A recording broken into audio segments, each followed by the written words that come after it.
Hello, and welcome to this week's edition of Off the Podium. And I am absolutely delighted this week to be joined by a long-term friend and colleague, Jonathan Keeble, who a lot of you in our audience and patron base may remember as the soloist of a certain flute concerto in the fall of 2017. So Jonathan and I have known each other for an extraordinarily long time, it feels, probably the best part of 20 years or more. We have taught together, we have performed together, we have wept and laughed together over various things. So I'm just delighted that he is able to join me today, and we're going to talk a little bit about his career as a performer and a teacher, and possibly why he has put up with me for the last 20 years. So Jonathan, a big welcome to the program. Thank you for inviting me. It's really a pleasure to be here. I was going to say, I think about the only thing we haven't done is gotten arrested together, but we've probably gotten pretty close to that a couple times. We'll leave that for another show. Anyway, so whenever I have an instrumentalist on the show, it's always of interest to ask and find out how you actually found your way to the flute as your choice of instrument. Well, that's a funny question. It's I can't say I came by it very purely. I happened to like a girl when I was 10 years old, and she played the flute, and I thought, what's the best way to get to sit next to her? And I realized that maybe it was being in band, so I picked up the flute, and we actually did date in a 10-year-old kind of way for about a month or two, so it worked. And she quit about a year later, and here I am now, 40-some years, and I'm still playing the instrument. But I should add that I went to the band director at the time thinking I really want to be a percussionist. And he said, we have too many of those. You can't do that. And that's when I hatched my conspiracy to enter this young woman's heart, which may or may not have worked entirely successfully. But the other thing is that, my parents are both musicians, and they knew that so much of a person's success on an instrument is really linked to the quality of the instruction they get. And so they gave me the choice of 3 instruments. I'm from Spokane, Washington, which is kind of a small-ish town. And they knew the 3 best teachers in town happened to be a percussionist, and the other was a trumpet player, and the third was a flutist. So those were my options. Fantastic. Well, I have to say I'm glad that the relationship with the flute is the one that has lasted, because that's certainly been my benefit professionally along the way, probably more so than if you were still with your 10-year-old Nathan. Well, so, I was just going to add, the funny thing also is that the night before I got married, many, many years ago, I woke up with this kind of like thunderbolt of realization that in my career I'd only kissed woodwind players. And, there's an entire orchestra out there, and somehow the flute had just completely messed things up. And my wife happens to be a flutist, so it did work out well on that front on the longer term. But again, it's not the beginnings that most people have. Indeed. But what is interesting is, I know many people, as I know that you do, whose choice of instrument was really, in some ways, foisted upon them by said band director, or in some cases, orchestra director, through, this is what we need, so please learn to play this. Right. Or, kind of certainly the availability of the quality of instruction. And, I think for a lot of people, it does work out very, very positively, and also kind of helps fill those gaps, as it were, in the market of instruments. So there are invariably always too many of something and not enough of something else. Right. So we talked with our wonderful principal bassoonist in the orchestra earlier, and he had started out life, I believe, on the saxophone, but of course there was a desperate need for bassoons, and so he had a bassoon thrust into his hands. And again, as an audience and an orchestra, we are definitely grateful that happened. So yeah, it's an interesting pathway. So tell us a little bit about what is it about the sound of the flute that really kind of holds your fascination? I'm going to pause you just for a second, say, or at least make the point that for some of us, we just think that the sound is sort of a one-dimensional thing. I mean, a flute, well, Right. so it sounds like a flute, right? Right. Or even a piano, it just sounds like a piano. So what could you possibly be doing or talking about when it's, sort of the quality of the sound or different qualities of the sound? Because there are those capabilities there. So where does Yeah. that sit for you in your experience with the instrument? Well, here I have another confession, which is, if I were to play a woodwind, I'd really want it to be the flute, but I'd much rather be a cello player. We're the But best. having said that, given that it wasn't in my choices as a kid, what I really do love about the flute is that I am biased about this, but I think it's the closest thing to the human voice that isn't the voice, and the tonal flexibility, and just in terms of creating color with the instrument, I can't say infinite because that's too big, but it feels infinite, in terms of what we can do both with expressivity and the fact that so much of the way we create sound is linked not to some external instrument or some reed or some a mouthpiece, or in the case of the bowed strings, a $1 million violin. What we were given here is, in terms of jaw structure, body structure, is kind of what we have in many ways, and then the instrument itself obviously will have an impact on terms of the kind of sound we create, but so much of just physically what we have is what we have. That in that sense, I think it is very similar to voice, where some people just have an amazing voice that gets to be cultivated, and others, like myself, would never be a good vocalist, no matter how hard I tried, and I just don't have the right tools or equipment for that. Um, but on another level, just in terms of what I love about the instrument is that it's just it's just such an organic thing. This use of air from one's body through the instrument, just it feels so natural. That's fascinating. I was about to take issue with that, and then actually that makes perfect sense, because I mean, to me, so many instruments, and others don't, but a lot of instruments do have an innate vocal quality to them in terms of that singing sort of tone, or the flexibility of that. So certainly I can put the oboe into that category, clarinet to an extent, bassoon, some of the strings. But you're right. I mean, the connection to the instrument is about as pure as it's going to get, because it is your breath directly into the instrument, or at least across your kind of the mouthpiece, as it were, and not kind of focused or somehow transformed by connecting through a reed or buzzing through, kind of a brass mouthpiece. So there's that very, kind of like the breath of the breath of the soul almost going directly into the instrument. And as there isn't sort of an intervening medium for the delivery of what sends the sound into motion, I can see how, sort of like the oral cavity and the jaw structure and the musculature and everything is very unique to the person. But I mean, if you're a brass player, I mean, obviously embouchure is critical, and certain, kind of lip structures or what have you would certainly affect that. But nevertheless, you've probably got a little more of a shot there than kind of, again, what you're born with, I think, for playing the flute. Interesting. Yeah, that's very true. And oftentimes when people are starting, the band directors are often the ones that start the wind and brass players on their instruments, and they are very careful very often to make sure that the flutist can actually create a sound before they let them have it, just because some people's lips and faces just do not work well with that interface. It's. I think that's such an important consideration that could so easily get overlooked.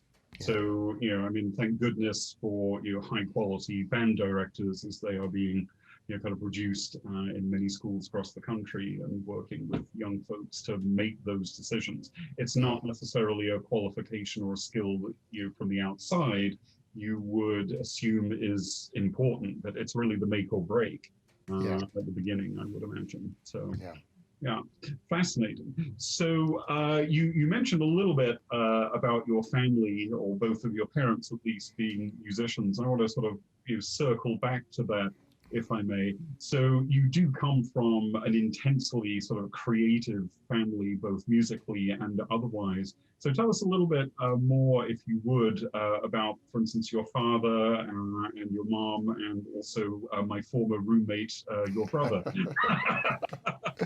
So, yeah, I have my parents are still living, and my father started college as a violin major, and my mother is a little bit older than my father, and she was overseas studying abroad, and she's also a violinist. And the story they tell me is that my father landed at Redlands University and was put in as concertmaster freshman year of the top orchestra.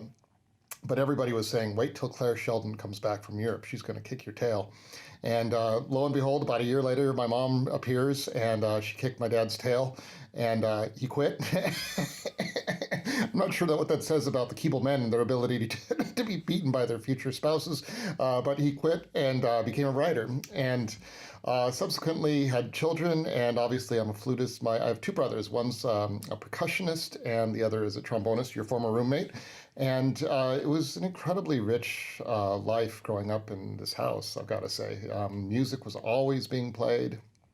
But the thing is, it wasn't just so-called classical music. It was my father, as I mentioned, is a writer, and he often, I think, to keep the din of the three of boys wrestling and beating each other up on a daily basis, would have music playing so he could concentrate as he wrote. And so there was always things like Herbie Hancock, John Coltrane, lots of Rolling Stones, and of course, Mahler, Beethoven, and many of the greats.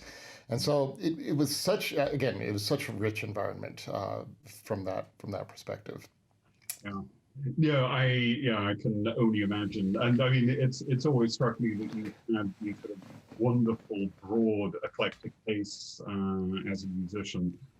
It's not just what we would think of as classical or art, concert music, but it's the full spread. And I think that really does give you such a kind of a wider outlook in terms of your acceptance of different styles, and also the kind of the crossover or the cross-fertilization of when you're exposed to different styles, even if you're not playing them, it kind of makes you open to other possibilities in the music that you are specializing in and playing. So I can see how that has really sort of played out in your sort of later life, as it were. And I'll push this button one more time, which is your father's not just a creative writer. I mean, he's actually sort of a pretty significant novelist, and taught kind of relatively close by at one point, did he not? Yeah, he was. He's published through Harper and Row, Harper and Collins, and is doing more university presses.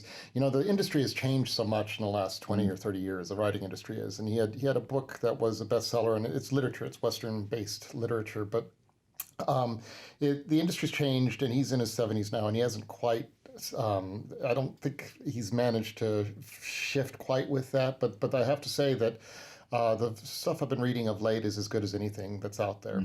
And it's absolutely wonderful writing. And and he's started the creative writing department at Eastern Washington University, which has become a pretty rather large force. And he actually went to school very close to where I currently live, at the University of Iowa, their famed writers workshop, and then eventually taught at Grinnell College while he was doing that.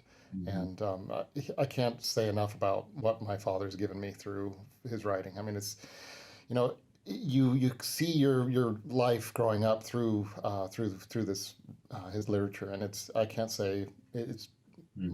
What I can say is just it's extraordinarily moving and informative to what I do as a musician, but also kind of helps me identify with what my roots are.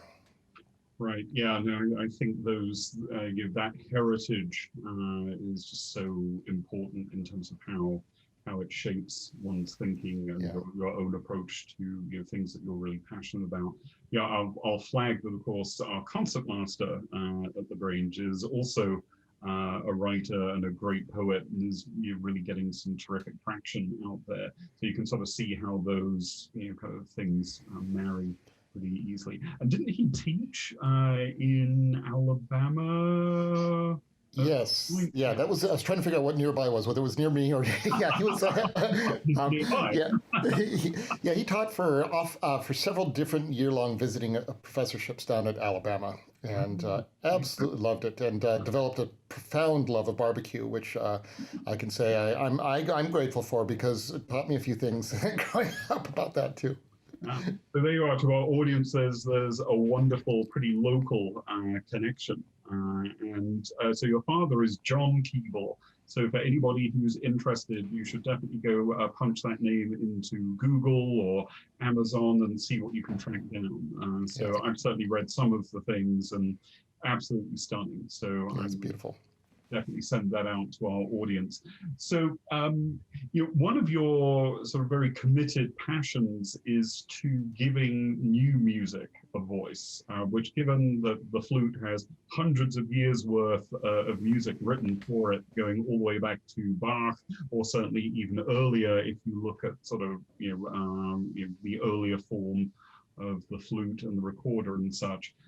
So there's no shortage of music. So why is it that you attach an importance to giving new music a voice? That's a really good question, and I've thought about this off and on over the years, and I think it's rooted in a desire.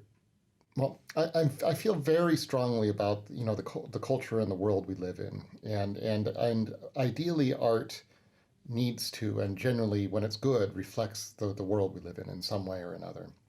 And this is part of what I've loved about playing your pieces is they feel so now. They feel like they're a reflection of the world, both in all its beauty and all in its terror and its wonder.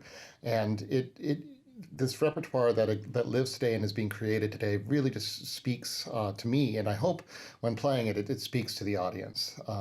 I do have to admit I have a predisposition towards more tonal modern repertoire than some of the really freely atonal that you might find elsewhere. But even that has its place in terms of the world's not a pretty place all the time, and it can tell us about that too. And it honestly, it makes me feel as though my intersection with the world as an artist, it remains current and contemporary, and I feel as though it's an important extension of just helping people understand who and where we are today. Yeah, I mean, it's quite the mantle of artistic responsibility. I mean, giving voice to composers from even as far back as the 1600s, Right. say through what you do, right through to pieces that were written yesterday, also. And of course, you've got to have an extraordinary imagination as well as technical facility and musicianship to really make all of those things work, because they're very different things that can be sort of brought to the table.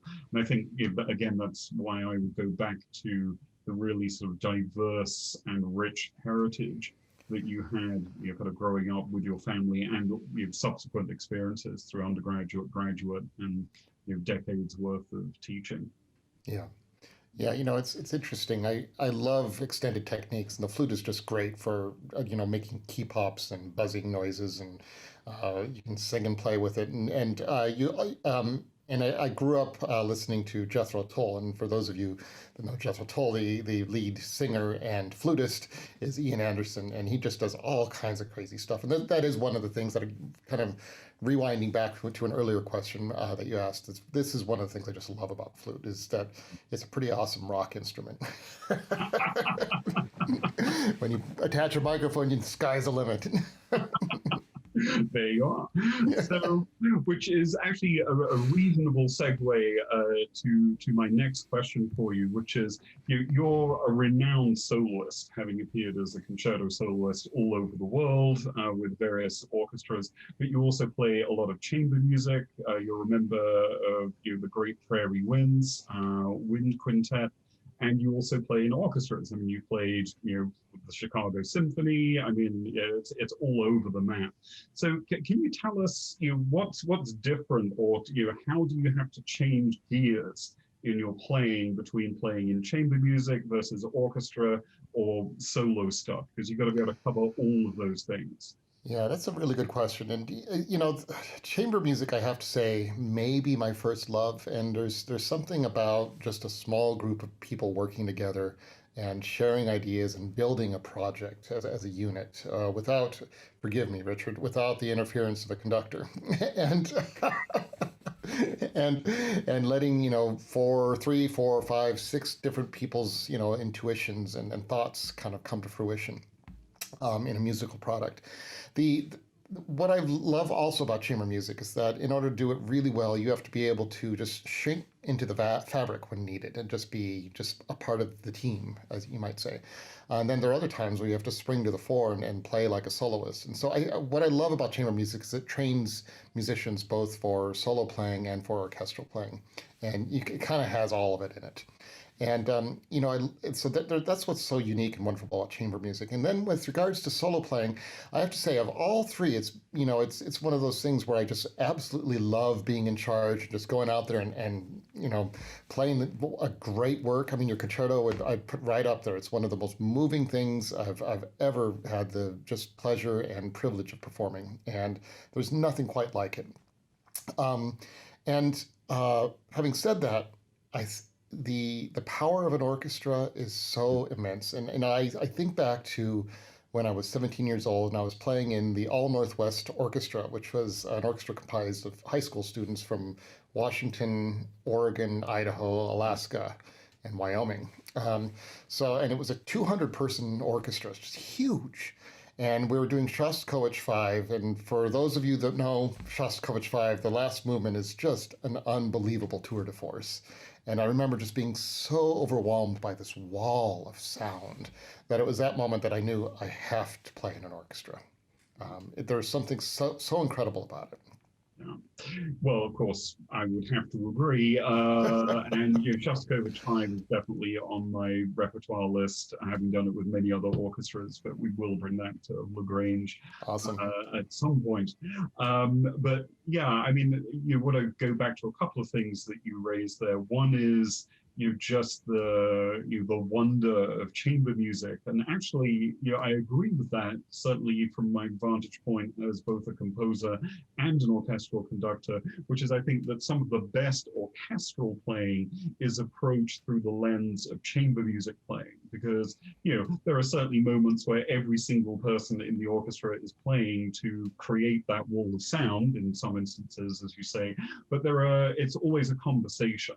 And in the same way that chamber music, like in the Prairie Winds Wind Quintet, it's about that much more intimate dialogue or conversation between different combinations of instruments. It's the same in the orchestra, which could be individual instruments or between the sections of the orchestra.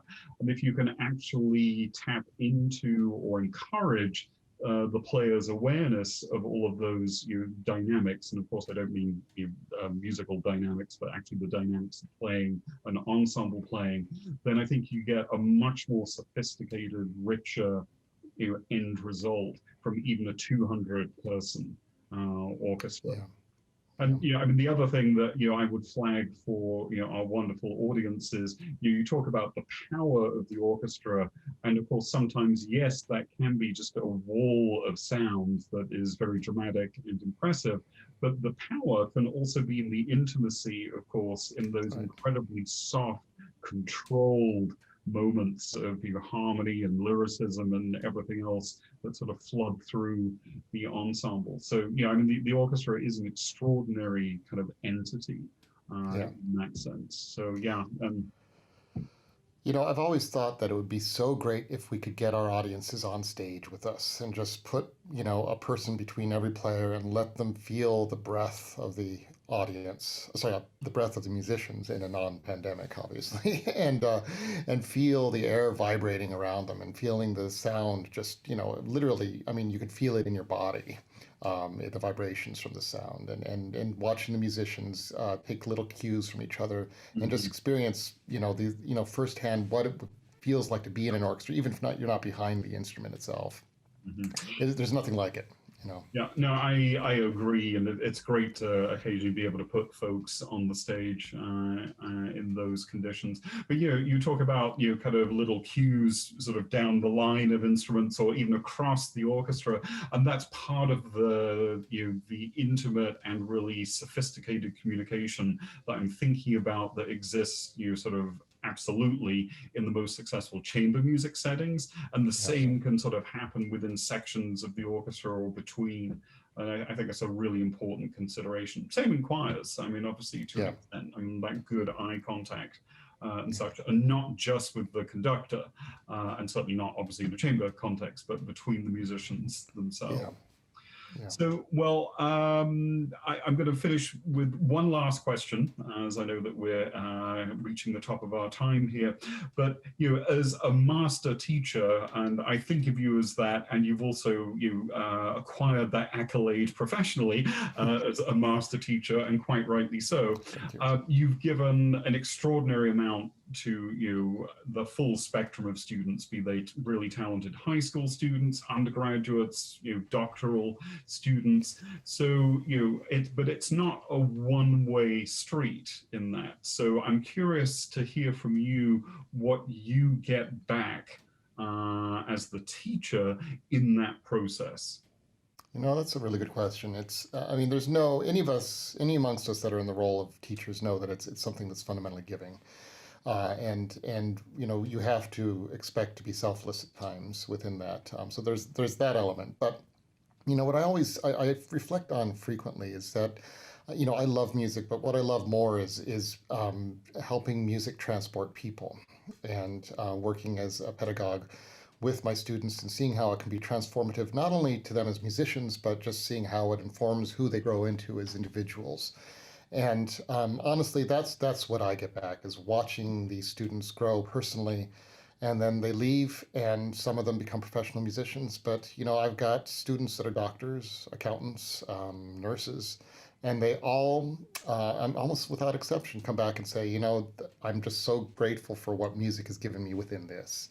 And that's what I get back from that, is just seeing how it rounds them out as individuals and makes them appreciate the world on the many levels that it exists, or at least some of the many levels that it exists. Yeah. That's wonderful to hear, and such a wonderful philosophy. I mean, it is, certainly in my mind, and I think yours, it's the universal gift that brings, quality and empathy and all kinds of other things that we can obviously talk about for a very long time to any walk of life, or simply somebody's kind of emotional state. It doesn't have to be directed into some sort of professional activity. I mean, it's just good for the soul, quite literally, however you think of that. But yeah, I was going to add one other thing, if I might interject. That is, University of Illinois, in this pandemic that we're dealing with currently, is an aggressive testing system for COVID. And you and I have talked a bit about this, Richard, but all students and faculty and staff are required to test 2 to 3 times a week. And the university developed its own system of testing. And so we're living in a fairly protective little bubble, and one that I wish the rest of the world certainly could live in. And I wanted to add that what students give back is this fall is the first time I've heard live music in 5 months. And the first couple of recital classes that we had, sitting in the audience listening to these 19, 21, 23-year-olds pour their heart out, was one of the most moving things I've ever heard. And it's this feeling the air of their sounds coming through and through you is. It made me realize just how incredibly fortunate we are to have live music, and reminds me of that. And I'm being given everything on that front right now. Yes, I couldn't agree more. And the ability or the power of music to transport anybody and all of us in that way is definitely something that we are waiting patiently and cannot wait to get back with, in terms of bringing certainly the orchestra back live and to our audience in LaGrange. So I'm grateful that you finished on that point. It's definitely something on our radar. But so that draws us to the end of our time for this episode. I've been delighted to have been joined by my dear friend and colleague, Dr. Jonathan Keeble, flutist extraordinaire, amongst many other things. But hopefully you will join me next week for our succession of guests through to the end of this half of the season. It's been a great pleasure having you today, Jonathan, and we wish you well up there in Illinois. Thank you, Richard. It's great to see you again.